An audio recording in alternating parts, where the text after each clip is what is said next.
Welcome to Bringing the Band Back Together podcast, the podcast for tech nerds behind the scenes. We're talking audio, video, lighting, acoustics, system design, integration, and manufacturing. All the brains and hands that make live shows and permanent installs come to life. Whether you're an engineer, a rigging junkie, a DSP wizard, or just AV curious, this is your lane. I'm on this journey too, and we're learning from the people that are actually doing it. Real stories, real careers, real gear talk. Tap in, geek out, and maybe find your place in this crazy world of pro AV. Hey tech nerds, welcome back to Bringing the Band Back Together. This is Jeff Aldridge, and today we have a distinguished honor of welcoming Ernie Lansford. He's a distinguished figure with 5 decades in the musical industry and pro audio specifically. Beginning his career in 1966 at Phipps Piano Company in Birmingham, Alabama, Ernie has held pivotal roles, including Vice President of Global Sales, contributing significantly to renowned brands such as Alvarez Guitars, Crate Amplifiers, Ampeg, Bass Amps, Peavey, Electro-Voice, Dynacord, Walterdale, Pro, Mackie, EAW, and Martin Audio. That's a huge list, Ernie. Welcome. Yeah, yes, it is, but it's all about signal flow, garbage in, garbage out. And as long as you don't have any garbage, you're going to have good stuff coming out. But it doesn't really matter that much what's the brand on the speaker. So beyond his corporate achievements, Ernie has celebrated author of several books. Today we're going to be talking about 2 of them, The Poetics of Sales and A Marketplace Proverbs, where he emphasizes the importance of building meaningful, trust-based relationships in sales. His dedication to the music community is further amplified by his long-standing involvement with NAMM and AAM, navigating for member services and educational programs. Ernie, could you give us a brief background, starting in 1966? Well, as a lot of young people in the 7, 8, 9, they want to play a lot of us want to play a musical instrument. It doesn't matter what it is, but I can remember riding in the back seat of my parents' 1956 Chevrolet that had a bench seat in the front, and they had AM radio, and when a Jerry Lee Lewis song came on or something like that, they had piano, I would sit there on the in the back seat on the hump and pretend to play the piano on the back of the bench seat of my parent where they were sitting. And I just kept saying, I want to learn to play the piano. So they bought me a piano, an old one, and said, if you do well, we'll buy you a new one. Well, I did okay. And the teacher recommended that they go see Mr. Phipps at Phipps Piano Company in downtown Birmingham. And the way Mr. Phipps greeted my parents and greeted me, and the way he treated them, not only in the beginning to understand the needs and the wants, and in the entire process, it came to me. I have to say maybe it was an epiphany that your calling, my friend, is to be on the business side of sales or of the music rather than the performance side. And as I continued to learn to play, frankly, I never really became a true musician. I was more of a technician. I mean, I could read the music and I could certainly sight read, but the idea of improvising and putting feeling into it, it was cold. That wasn't my calling to be a performer, but that's what inspired me. I feel my calling was to be on the business side of music and later pro audio.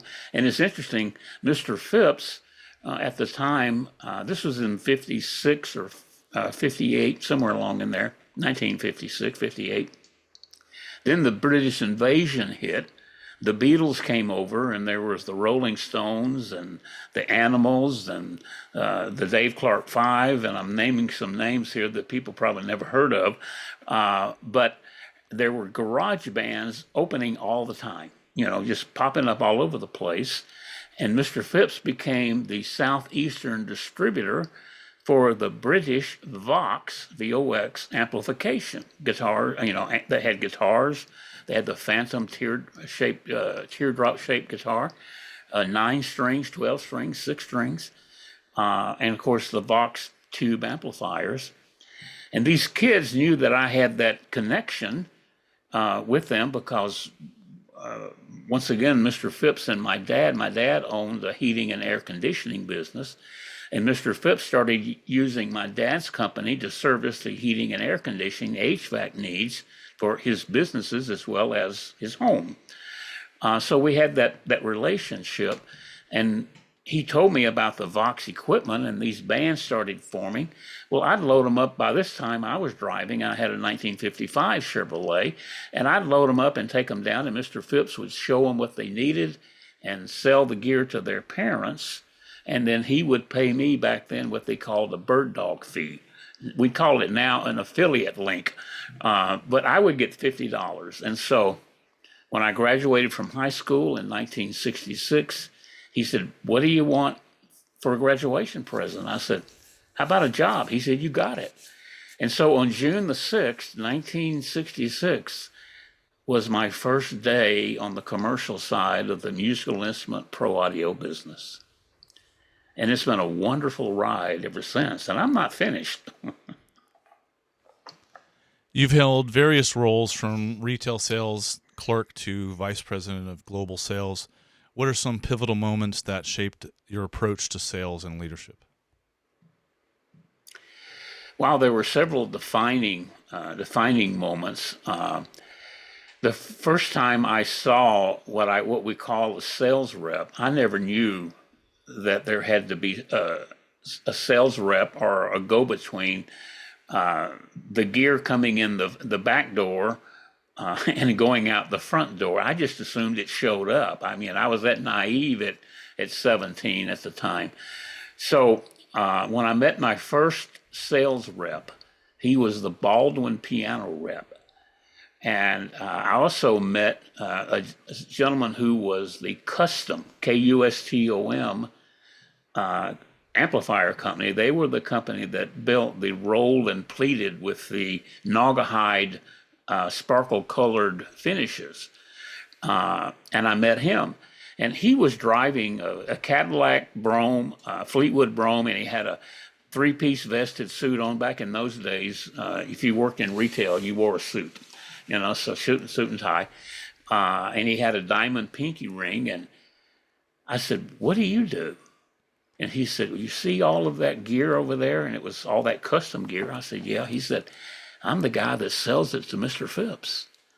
And I said, "That's what I want to do." So that was a defining moment in my life. I said, okay, that's what I want to do. And I started sending out, we didn't call them resumes back then, just letters of application. And I sent them to anybody that could breathe and fog a mirror. And no one answered until one day I saw an ad in the Birmingham News for St. Louis Music that they wanted a sales representative to cover Alabama, Mississippi, and Louisiana. And I applied, and the owner of the company at that time, Eugene Kornblum, was coming through the territory, interviewed people in Jackson, Mississippi, New Orleans, and Birmingham. And I interviewed with him, and he said, "Well, I like what I hear, but I'm not going to hire you." And I said, "Well, why is that?" He said, "You have no experience, and you're so young." He said, "But I will check out your references." I said, "Well, my best references are my competitors. You're going to see my competitors. Why don't you ask them what it's like to compete with me?" And he said, "Okay." And he said, I'll let you know one way or the other in about a week. But if I do decide, I also want to interview your wife, because the road life of a rep is not easy." I said, "Okay." So one Sunday morning, the phone rings, and it's Eugene, and he reminds me that what he promised. He said, "I want to interview your wife." And so she passed the test. I don't remember what the questions were, but that was another pivotal moment that my competitors spoke highly of me. And so that meant to me, that was a defining moment that I was doing things right. I was treating customers right, and I was treating my competitors with respect. I didn't, diss them or run them down or anything of that nature. And an interesting thing, when I started the sales rep job, I had no idea what I was doing. There was no manual at Ace Hardware on how to be a sales rep. And I turned out I was the 11th rep in 8 years in that territory. And the last thing these people wanted to see was another sales rep from St. Louis Music who probably wouldn't last very long. And that turned out to be a 17-year career. So I see the connection there. You and I met when we worked for Mackie.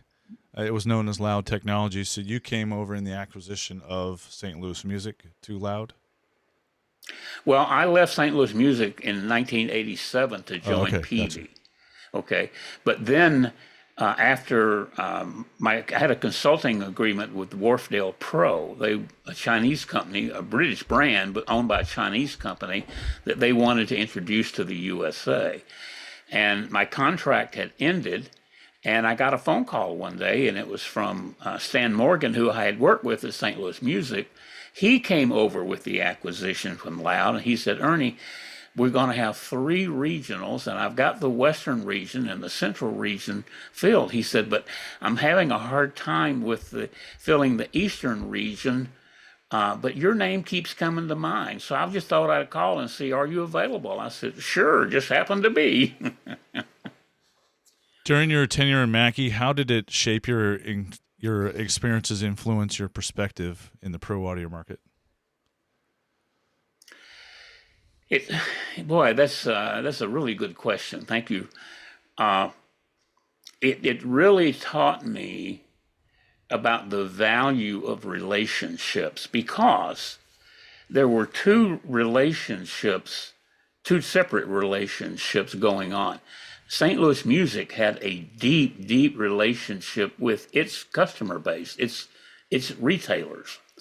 But they had never been in the pro audio space. I mean, we can't call Crate 4-channel mixer pro audio, And then Greg Mackie and his team had created really deep relationships with integrators, contractors, and upper-end retailers that got into pro audio. So then when Loud purchased Mackie, they started disassembling all of that. And then when they purchased St. Louis Music, that taking apart concept continued. And when they brought me on and some other people, we realized real quick that we needed to start mending and rebuilding these relationships. And what I learned was, man, it is very difficult to build a good, strong relationship because it takes trust, but it doesn't take much to lose it. And Loud, I used to call them tongue-in-cheek, the former reign of error. It was all about the dollar. It was all about the penny. How can we cut 3 cents, or how can we cut $3 to save 2 cents? So, excuse me. And it wasn't about relationships at all. They were owned by a private equity company, and it was all about cut.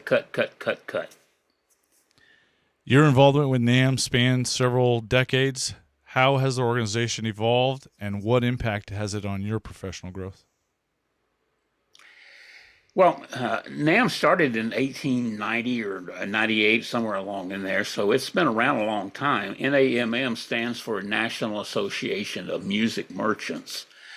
Somewhere along the way, I think in the 1990s, it really changed its name to International Music Products Association, and then NAMM became a trade show. That's what they call the trade show. And a lot of people, especially on the exhibitor side and then members in general, only thought of the organization as something that sponsored a trade show.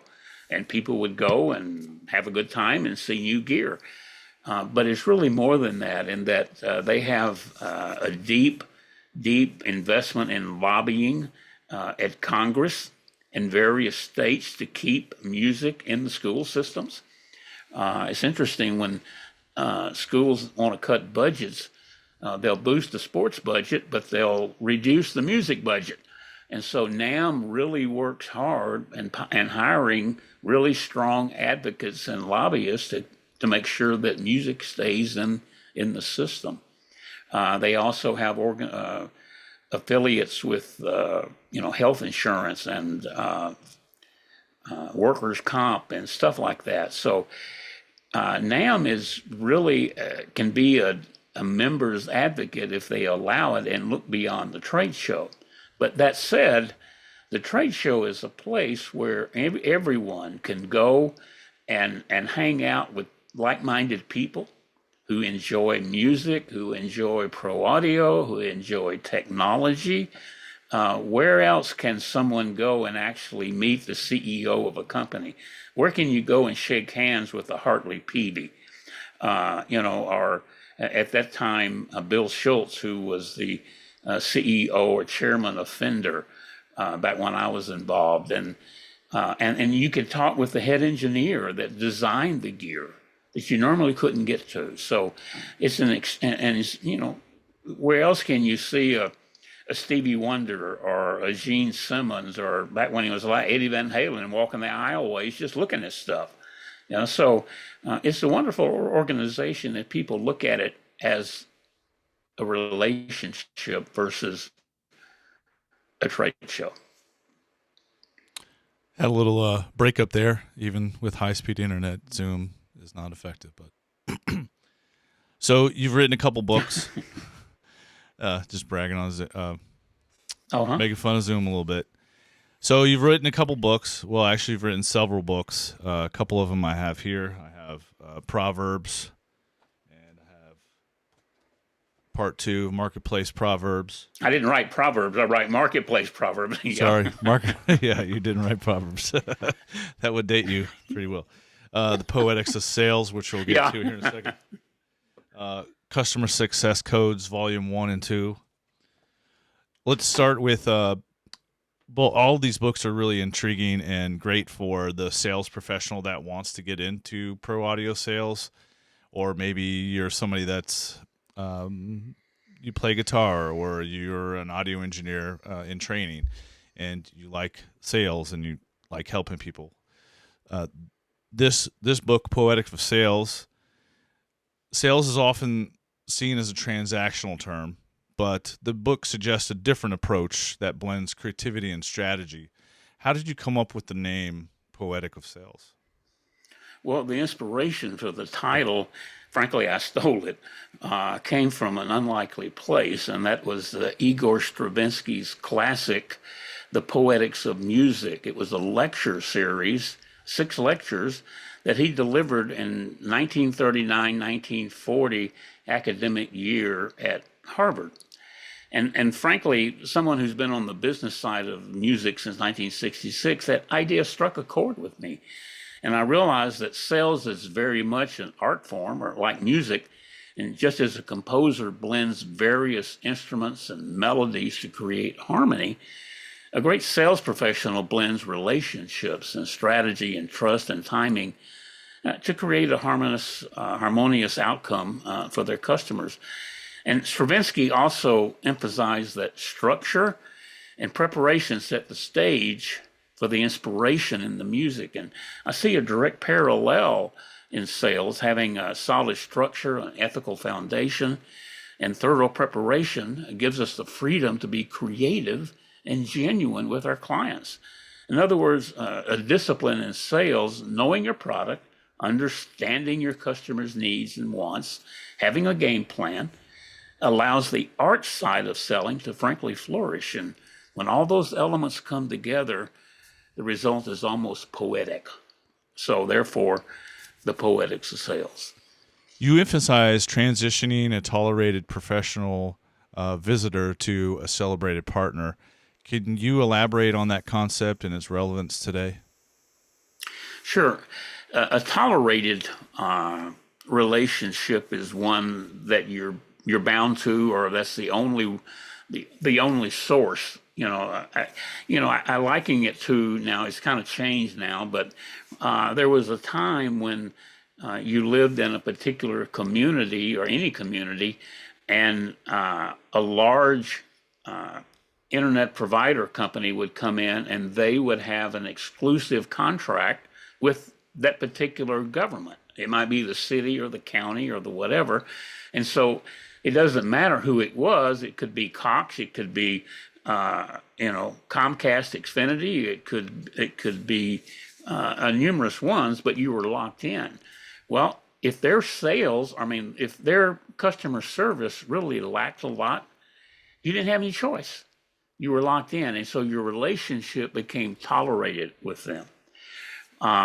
That's kind of changed now, so I got to change and find a different analogy, because frankly, we cut the cord here locally where we live up in the North Georgia mountains. We had one provider and only one provider, but now I have a T-Mobile home internet router, and I can take it anywhere as long as I turn on the roaming function. So, but I had a tolerated relationship with that local provider. So tolerated means you're somewhat obligated. If you want that service, you're bound or obligated, more bound to work with them. And then when you get past the tolerated, the next level is either tepid or recognized, in that you're, from the vendor perspective or the seller's perspective, you're neither, you're more than tolerated. They don't hate you, but there's no love. It's just that, okay, I'm doing business with him. Big deal, so. And then we move into vendor. And the vendor is where a lot of people operate from, especially on the wholesale side, or even from the retail perspective. A customer could view you at GC Pro as a vendor that supplies them with cables or whatever. And frankly, the vendor relationship is a chosen relationship. The customer chooses the vendor from many or several. And it could be temporal too. I know customers through the years have stuck with a vendor for many, many years, but they can also change at a moment's notice if a vendor comes along with a better product or better service or a lower price for the same product. But where you really start to grow and build strong relationships is the fourth level, is what I call partnership. And that's where everyone in the relationship value each other and for what each other brings to the relationship. The salesperson is doing more than helping the client, the customer excel. They're helping the decision maker inside that client to do well, to make good decisions. And then the client and the person making the decisions, they appreciate what they're receiving from the seller. And so they want to make sure that seller is successful as well. That doesn't mean that they get special deals or there's any kickbacks going on. No, it's all above board. It's just that there's a mutual relationship of success and adding significance to each other. That is really the strongest point of the 5 levels in my pyramid of relationships. And then the pinnacle is it called celebrated relationships. And frankly, you can't have very many celebrated relationships because, number one, they're deep and they're personal, and you don't have the bandwidth with it. We can certainly have a celebrated relationship with God, but we also have a celebrated relationship with our spouse and our children. And on the business side, we can have a celebrated relationship with a few customers. I had a celebrated relationship with several back when I was in the corporate world. And when I left corporate, they continued. One in particular was Dennis Houlihan, the chairperson of Roland Corp USA.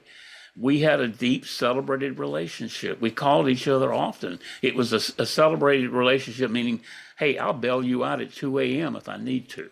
That kind of relationship. So the celebrated is the pinnacle, but you don't have that many. You're the real meat on the bone, if I can use that analogy, is the partnership level. And there's 5 levels as I talked about it, and only our customer, only our client can promote us or demote us. Only our client can promote us to the next level, or they can demote us to a lower level based on how we treat them and how we serve them. That makes sense? Yes. I was going to say great salespeople. Well, for one, I don't see myself much as a salesperson. I hate my boss probably doesn't like to hear that, but I see myself as a solution provider, and I take great pride in delivering solutions, which leads into steward leadership. So a great salesperson just doesn't sell, they lead. How does leadership factor into this, and can a salesperson be a leader for their customers? Sure. I ask a lot of people when I do a lunch and learn, I'll go around, I say, okay, define leadership for me, define a leader. And it comes back every time, the boss, the guy that tells me what to do and things of that nature. And I come back and said, no, those true, they are leaders, but they could be just managers as well. A leader is, you can lead yourself. You can lead without having direct reports. You lead through your actions. You lead through your demeanor. The definition of leadership is influence. That is it. There's no other way to define it. Influence is leadership, and leadership is influence. Now, you can have bad influence, which means bad leadership. Or you can have good influence, which means growing and thriving leadership. A drug dealer has influence, but that's not good influence. That's bad leadership. But someone who cares about their customer and their customer's customer is a leader. There's a term about success. Well, frankly, success is what we do for ourselves. Significance is what we do for others. So leadership, or what I deem, rather than calling myself a salesperson, I call myself a customer success master, because it's all about customer success mastery. And I coined a term years ago called customer success is my purpose, celebrated relationship is my goal. And as long as we're focused on adding significance to our customer, meaning helping them solve their problems or help them help their customer, because everyone that we encounter is a customer, but they have customers as well, which we can get into a little later. But if we're, as a customer success master, we're serving them. But we can't just be a servant, we've got to be a steward. The difference in stewardship and servantship is serving is, okay, here's the plate, here's your food, here's your whatever, next. But a stewardship is you put a different view to it, and you also report to a higher authority, meaning your employer. You can't just give away product, you have to sell it or transact the price at whatever your employer says is required. That's the stewardship mindset. Can you share an example of sales experience where relationship building made a crucial difference? I'm sure you have. Absolutely. Countless. But... Yes, but the one that I just love is there was a gentleman in Brooklyn. I was by this time I had left the regional thing with Mackie, and I had become director of North America sales, and I built a strong personal business relationships with clients. And there's this one gentleman by the name of Mr. Mike. Now, that's his first name, but he was also old school.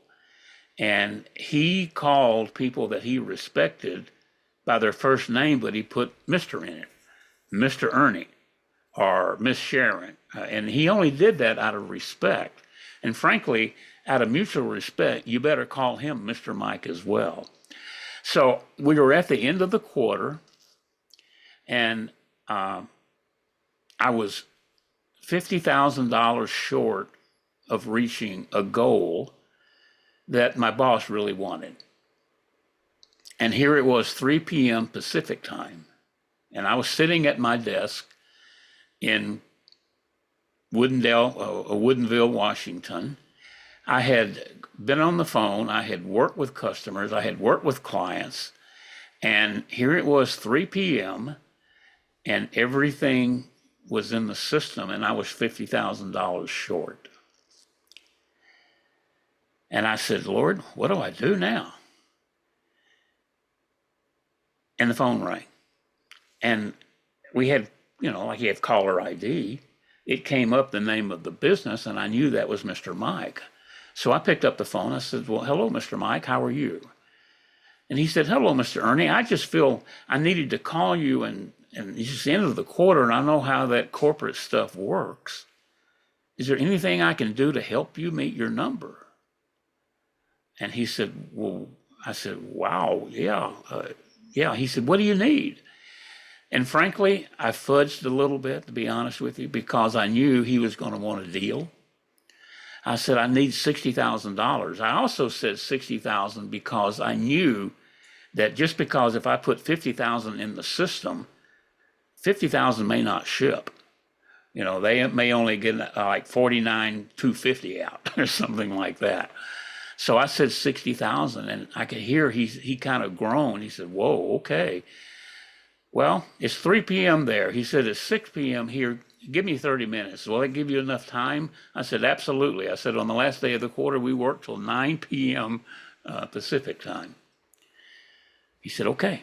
So about 30 minutes later, he called. He gave me a PO for $60,000. He said, but you got to help me. You got to give me an extra 10%. And I said, okay, I can do that. And we shipped it. So that $50,000 that I needed turned into $54,000. But it wasn't about the transaction. It was about the relationship that he and I had built with each other over the years. We knew we could call each other and bail each other out if we needed to. And I pivoted out of Mackie in 2016, and I still attend NAMM shows. And I'll go by the Mackie display or whatever, and I'll see him, and we'll hug each other. And it's like old times, and sometimes he sends me a card, and I'll send him a card and say, thinking of you, and I really appreciate our relationship. There's no business going on. Hasn't been any business going on with us since 2016. But that's the value of relationships. Now, this goes with any relationship, of course, but what role does trust play in relationships, and how can professionals establish it effectively with their clients? Well, trust is something that you have to just work on, and you have to show and prove it. You can say, hey, trust me. Well, yeah, what have you done to prove that? It comes down to credibility. You cannot buy credibility. You have to earn it. And credibility is awarded to you based on your actions and helping people and adding significance to others. And once you build credibility, your trust will rise. And frankly, the higher the trust or the deeper the trust, the few times that you will make a mistake, as long as you admit you made a mistake and you didn't do it intentionally, you still have your trust. It's when you intentionally make a mistake, or you intentionally fudge a purchase order, or intentionally double ship something, hoping it would be overlooked, that's when you start eroding your trust. So it really starts with a strong foundation, building on credibility, mutual success, adding significance, and then the trust is a byproduct. I believe that while financial success is important, the best long-term result come from valuing people much more than profits. Organizations that view employees as transactional assets rather than long-term partners may see short-term gains, but the risk of weakening loyalty and morale, ultimately customer relationships, When employees feel valued, they're more invested in the company's success, and that translates to better service and stronger customer service. So it kind of works multiple different ways, right? You have internal and external company customers within the sales relationship, right? Well, the number one customer of any business is the team. Keep in mind, businesses do not create revenue. Customers create revenue.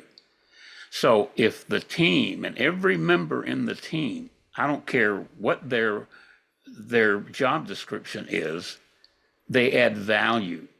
And frankly, every member of the team, once again, I don't care if it's the person that is cutting the grass or the chairperson, they should know what value that they contribute to the whole, to the goal of adding value and significance to the external customer.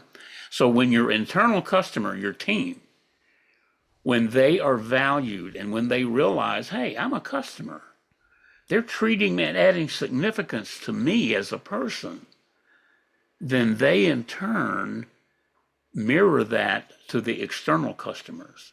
And that's where the revenue is created.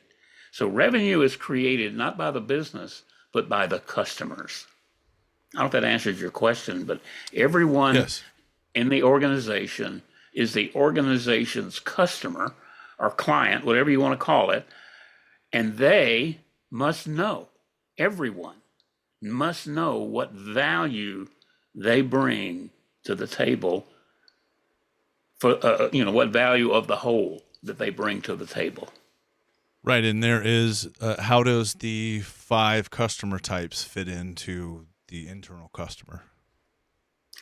Hopefully the chair people and the leadership in the C-suite and the middle management people and the supervisors, they work to create a partnership relationship with everyone reporting to them. The chairperson and the CEO should have a partnership all the way down to the very last employee that was just brought on board, regardless of what their job description is.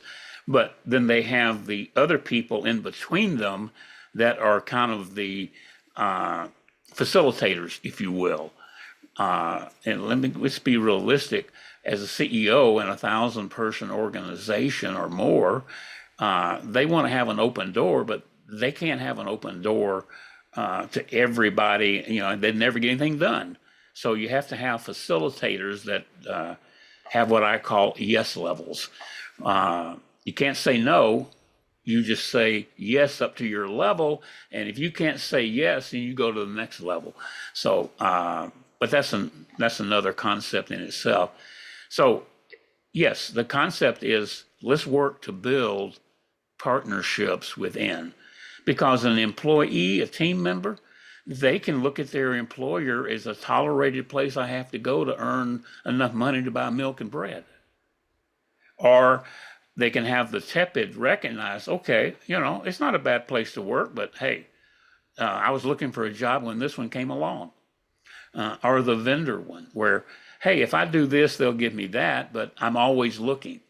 But when the partnership, that doesn't mean you're locked in for life, but it certainly means that there is a deep level of respect and trust and mutual success.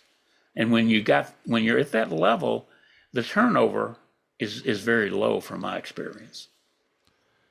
Great stuff. I think this is something every sales professional or anybody really out of life and relationships should adhere to, or at least take a listen to. It sounds pretty logical, and yeah, if you're happy, you a lot more apt to better represent your brand, better represent what you're doing, and everything about it. So happiness is a good thing. You want to have your employees happy as well. So we've gone through this book quite a bit. If anybody's still interested, I'll put the links to the book in the descriptions below. But again, this is The Poetics of Sales. I wanted to take some time to talk about another book you have. based off the Proverbs, the Bible, marketplace Proverbs. Your work in the Proverbs is fascinating. I like how you read the biblical verse and then you give your version of it. Can you give us more of a how did you and why did you create this book? Well, there's 2 books so far, and the intention is to have 12, one per month, because each book is a 31-day devotion. Oh, okay. And for many years, I had a pastor in Pensacola, Florida, once tell me, Ernie, if you really want to be successful in business, read the chapter of Proverbs every day that corresponds with the day of the month. So here it is. Well, I don't want to date this podcast, but this morning I read the chapter of Proverbs that is the same day of this month. And that's what the books are about. The subtitle of Volume 1, Marketplace Proverbs, Volume 1, A Sales Navigator's Compass to Customer Success Mastery. And for years, when I would read the chapter of Proverbs, a particular verse would jump out at me, and I would make a note in the column, side column of my Bible, and then eventually iNotes and things of that nature.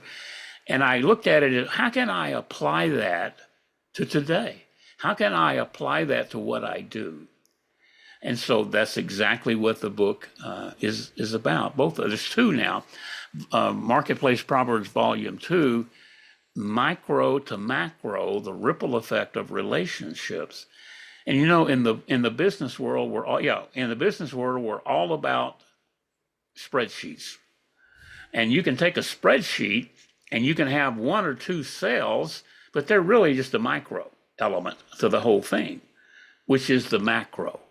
And so the idea behind Volume 2 of Micro to Macro, the ripple effect of relationships, I take a scripture of Proverbs from a chapter, and then I apply that to my experience in the marketplace. And the micro actions create ripple effects that build either a positive or negative macro whole or a relationship. So that's what it comes down to. If I saw something the other day that I'll have to send you, in that all our businesses are owned by God. So if we ask God, how do you want me to lead your business today? How do you want me to invest or reinvest your profits from your business? We'll get those answers from the Bible, and you can start with Proverbs. Are there any particular proverbs or lessons that resonate more with people in the music industry or music sales industry? There was one I wrote about that I was thinking about this morning and preparing for our interview, and that was in Proverbs 31. It talks about the voiceless few, or the voiceless minority, if you will, using modern day terms. And I read that, and it reminded me of something that I had done in corporate at Mackie. And bear with me, and I'll try not to, make a short story long. But there was a time when it was early one morning, and the CEO would come by all of the offices of we directors, and he would usually stop at one and say hello and chat, how's your wife, and all that stuff. And he stopped by my office one day and said, Ernie, how in the world are you doing? I said, I'm doing great. I'm having the time of my life. He said, yeah, I knew you'd say that. He said, how's Jennifer and my wife? I said, she's great. And he said, that is wonderful. I'm so glad you're on the team. And he turned to leave, and then he turned around and he said, hey, by the way, I was just out at the warehouse a couple of days ago. Have you seen that stack of 36-channel mixers? They've gone to the ceiling. I said, no, I hadn't seen that. He said, go check it out. And he turned and left. That was his way of saying, move them. So I went out there, and sure enough, they were 36-channel mixers all over the place. Somebody in procurement had gotten out of hand and ordered too many. So I created a program. I said, for the contractors, purchase a 36-channel mixer, and you'll get a 12-channel mixer at no charge. Well, back in those days, and now that we've gone digital, these were analog mixers. A 36-channel mixer was really something that was used by an integrator or a contractor that had jobs that were 50,000 and above. And that's good. However, our surveys showed that over 60%, 70% of our sales came from contractors operating out of a retail music store, and their complete job billing, tax tag, title, labor, cable, everything was less than 50,000. And those venues really didn't need a 36 channel. So in effect, what I had created was a program that left out the voiceless few, the small people. And one of my sales reps came to it. By the way, the program was failing. It wasn't going anywhere. And so one of my sales reps came to me and said, Ernie, what about this? What if we take the amount of money that is required to purchase a 36-channel mixer and just say, buy enough mixers to meet this number and you'll get a free 12-channel mixer? I did that, and the business, the whole program just exploded. It took off because I brought in the voiceless few and I gave them a voice.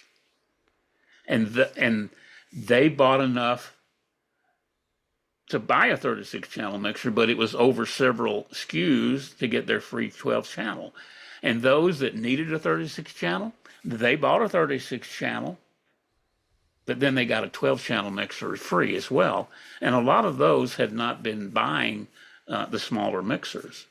So that is one example in the book, in one of the books, about when you talk about the voiceless few.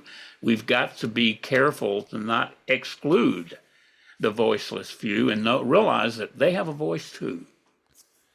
Doesn't that kind of intertwine with? I was reading one of the Proverbs the other day that you gave, and it was basically saying, "Thou shalt not discount." Isn't that kind of along what you're saying too? Yes, I'm a firm believer. You shouldn't be discounting, devaluing gear. Well, I'm not going to get into that because the FTC might be listening. But anyway, bring it on. They're another tick mark on the marker. Yeah, that's right. Absolutely. No, when I do coffee and learns with retail people, there's a tendency to want to give a discount to close the deal. And I've often said, you give a customer a 5%, 10% discount, doesn't matter. They can't carry that to the car. But they can carry and realize great value if they can get 10%, 25% more gear for the same amount of money.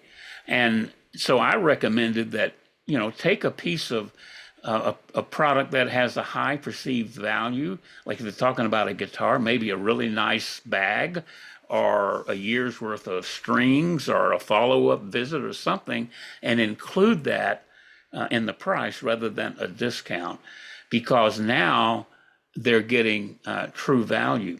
And also in chapter 22 of verse 1, I do you can't see this because of the light, but I do a small version of this graph, and it clearly states that if you have a 50% gross margin on a product, say you buy it for $50 and you sell it for $100, that's 50%.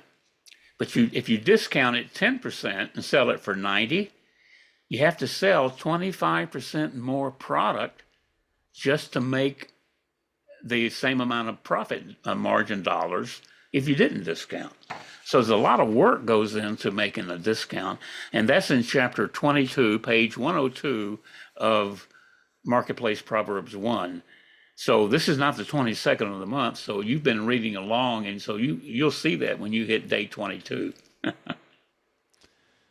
So the pro audio industry and music industry have evolved significantly. What are the biggest changes you've witnessed?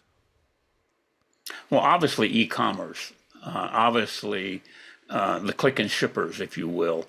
I call those, some of those can be rogue or black ops type of sellers because they've got the technology down, but there's no relationship. You know, there's a portal, and you can talk. You talk to zero, talk to no one in general. They slap a label on it and they ship it to you. And if you have an issue with it, their bot says call the factory, and that's something that has really been an issue for the most part. When I was in leadership at Mackie, I did my best to avoid those, even though they'll come with you to you if your product is very popular and you've got dealers that are selling it and doing well with it and serving the customer. These promiscuous people, if you will, to use that term from Proverbs, they'll come waving $100,000 or $250,000 at you and say, "Give me that. Here's my PO. Here's my PO. I'll send you cash. I got to have that product." And they rarely add value. You know, this is a short-term gain or transaction. There's no relationship because, frankly, as soon as the luster or the popularity of the product wears off or another product comes along and replaces it, they'll drop it like a hot potato, as the old saying goes. What makes it appealing for a customer to just shop online, maybe somebody in a call center, somebody that they can't actually physically see or talk to on the usual basis? I think it goes back to the way a lot of the legacy so-called salespeople have treated customers in the past, and it's that trust factor. And the last thing you want to do is to go in. I mean, you look at buying a car. Those online car companies have really done well simply because, the last thing any sales professional wants to be labeled is a car salesman, whether they're selling cars or not. That's a bad word. It is. It's a bad term. And unfortunately, frankly, I know some people that are phenomenal at that, but they're customer success masters. You know, there's no games played and things of that nature. But it doesn't have to be cars. I can remember back in the 60s, there was a movie called Tin Men, and it was all about the aluminum siding, and how those guys went door to door and said, "We're looking for a home that we can use as a model. And you let us put this on here," and every home became a model. That was and so that legacy stuff is really what's fueling a lot of people not wanting to deal with an individual. Frankly, I'll go out of my way to work with an individual because I got deeper questions than what the FAQ can handle. So you've been working for the seasoned veteran or just someone in sales in general, you've been working trying to get customer to turn from tolerated to a partner. Obviously, like you said, it's not anything that you can institute on yourself. At what point do you just say, I'm just tired of selling boxes to this guy or girl? Or you just bear with it and just continue going? You sell it to them anyway? Or?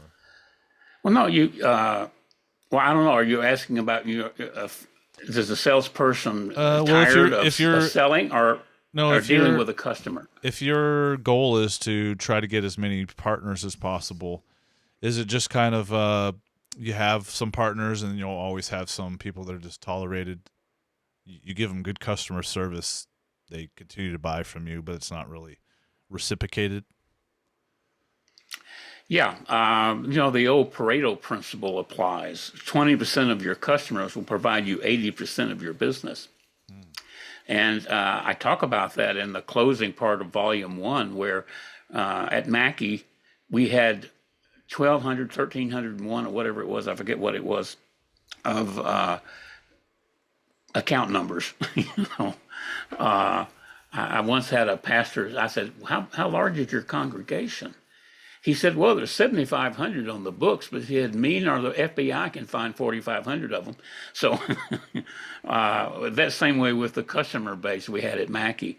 But of the 1,200 or whatever it was, 300 of them actually provided 76% of the business. So just,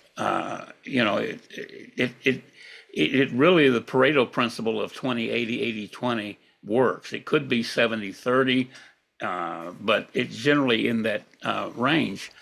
And so what I had done was I looked at the 300, and of the 300, 20% provided 80% of the 300. Now, the 300 provided 80% of the 1,200. And then 65 provided 80% of the 300. And then from there, 12 provided 80% of the 65. And so I personally worked with my field reps to really work hard and earn celebrated relationship status, if you will, with those 12. And sometimes you have a customer that they view the company as tolerated, and nothing you can do is going to change their mind. They're set in their ways. Something's got to happen, but maybe it's out of your control. So it's all you can do at that point is service them when they call. If I can quote a little bit of a paraphrase of scripture in Luke 10, Jesus sends out 70 people in pairs, and he tells them, paraphrasing it now, when you go into a place, speak peace upon that place. And if peace is there, it will be returned to you. But if it isn't there, then leave and knock the sand from your sandals. So using that particular verse, probably taking it out of context, but applying it to a business, you have to look at that way with a customer. You can speak peace from your heart, but if the peace doesn't return, then frankly, don't waste your time. We got some young professionals in the audience, hopefully. Young professionals entering the music industry, prepare for success. How can they prepare for success in a rapidly changing market if you're just starting out in pro sales? Just understand who their customer is and who is their customer's customer. All customers have a customer. So you're selling a sound system to a praise and worship or decision maker or the tech person at a house of worship. And you tend to think, as the one who is doing the transaction and making the presentation, that the tech customer is the tech person is your customer. Well, they may be the one sending you the purchase order, but their customer is the congregation, the people in the pews, if you will. It just dated myself. They don't use pews anymore. They're chairs, but anyway. There's pews. There's still pews. Yeah. Oh, okay. There's still pews. Anyway, so that's the customer. So you, as the provider of the equipment provider, the steward of the transaction, so to speak, you want to make sure that that technology person is doing a good job to serve their customer, those in the pews, so that they don't notice the audio, that it's so dialed in that they don't know it's there. And only people like you and me, when we go into a new venue, we look at what the system is, because that's the business we're in. Right. I'll go somewhere with my wife and she say, okay, let's get it over with. What is it? Where did they buy it from? And how many decibels is it? And then get over with it. They definitely don't really have an interest. They just want you to get it out of the way, for sure. Yeah. What advice would you give a professional in pro audio and music industry looking to refine their sales approach? Study, read, watch. I also wrote in one of the chapters, and sometimes I've written a lot, and it gets all jumbled up in here, and I don't know which book it went into, so forgive me. I'm not being braggadocious, but Jim Rohn, back in the 80s, 70s, 60s, 70s, and 80s, was a really successful individual in the multi-level marketing space.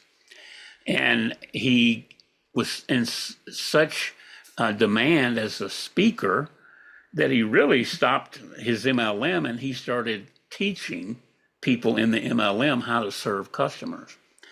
And he coined a phrase, paraphrasing it a bit, is that we are the average of the 5 people that we spend the most time with.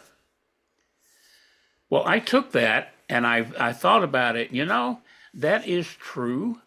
But then again, if I spend the majority of my time with my spouse and my smallest children, I'm certainly not going to act like be the influence of a 5th grader. So I broke that out a little bit. I said, I feel that we are the average of the 5 entities or the 5 groups that influence us. So that would be the workplace, that would be media, that would be social, it could be church and spiritual. It's the 5 groups, if you will, that we spend the most time with. So I say that to get to this point. If you want to grow, look at who you're spending your time with. How are they influencing you? What are you reading? What are you listening to? When you sit down and you open up your iPad, are you playing Candy Crush? Are you watching a video by someone like a Jim Rohn or a Zig Ziglar, or pick somebody? It doesn't matter. You're studying something to help you grow, or you're listening to podcasts like this one. Who's influencing you? What groups are influencing you? And if you really want to grow, you'll recognize who those groups are and what influence they have on you. And if you want to get into a growth mindset, you grow. Growth is not an option. We have to grow.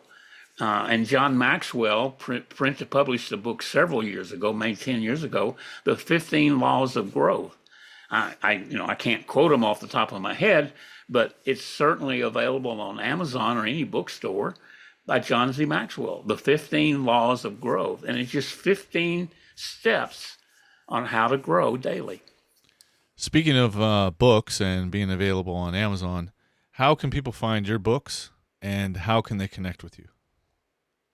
Well, they can connect with me just by sending me an email, Ernie@ernielansford.coach, and hopefully you'll put that in the notes. I will.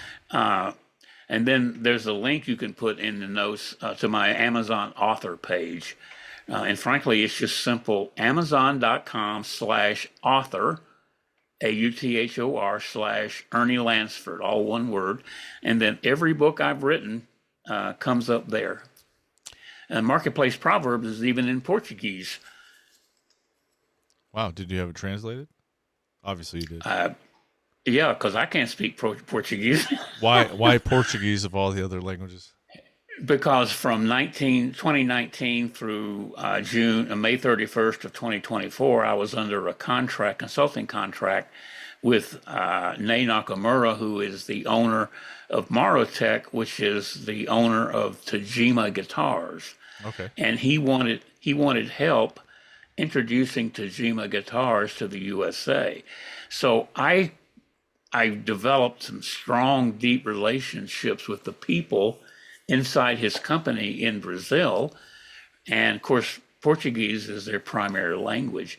And to this day, just the other day, I haven't worked with them since May 31st, but I still get WhatsApp messages from them. How you doing? And can you answer this? Or can you help me with that? And frankly, with ChatGPT, now I can just type what I want to say in English and let ChatGPT put it into Portuguese. And that's what I did with the book. Any final thoughts or insights you'd like to share with our audience? I think if anyone can just in mind every day realize that customer success is my purpose, celebrated relationship is my goal, and look at everyone that you encounter as either a current or probable customer. They're either direct or indirect. And how do you add significance to them, which would eventually work toward a celebrated partnership? You may not hit the celebrated level, Like I said, there's only very few of those because of the bandwidth required, but you can certainly have a partnership. I said celebrated partnership. So what you're basically saying is you become more than just a salesperson to these people. Be a leader, be a mentor, be someone that they can trust. Establish a relationship with them, and everything goes from there. As long as you treat other people the way that you want to be treated, we're all consumers. So if you want to be treated well, then you should treat your customers well, and it'll definitely show. People don't really have to, you don't really have to say anything. It'll just, people will know that. Absolutely. In the New Testament, Jesus gives us two commands: love God with all your heart, and love your neighbor as you love yourself. I Ernie-ize number 2, and that is conduct business in a manner greater than you expect in return. Sir, it's been you were an inspiration to me. I kind of see you as my new mentor. Thank you. I appreciate that. And if anybody's looking for some advice on sales or just relationships based anything, this book, Ernie Lansford's books, are out there on Amazon. That's your primary source. You can always look at the description below, and I'll have all the information. And sir, it's been a blessing to have you on the show and to just educate people. I think that's kind of where we all at older ages, or even, when you become an expert at something, educating and creating other leaders and other fine people are what we're after, right? Yeah, I feel it's my calling to help people catch the concept of customer success mastery. And my goal is to travel. I was gifted with a 1977 GMC Eleganza motorhome, and I'm totally restoring it. And the idea is to travel into businesses and have lunch and learns. And there's several modules. There's a relationship module, there's a leadership module, there's the sales module, and then I have a module that's based on Proverbs, just depending on what the leadership of the business wanted to do. And so, how lunch and learn work, they're about 50 minutes. And everybody would get a book and maybe a Subway sandwich or a piece of pizza or something, and I'll come in and share the concepts and then go on to the next one. Mr. Ernie, I'll call you. Thank you for everything. Thank you for the insight and the knowledge. And hey, everybody, if you're liking this show, please make sure to subscribe and share it with your friends, all you tech nerds out there. I know this didn't get into highly technical things on a pro audio side, but this is highly technical and relationship side. It's very important because I always like to say, and like I said in the last interview, it's your skill that gets you in the room, but it's your personality that keeps you in the room. Mr. Ernie, thank you again,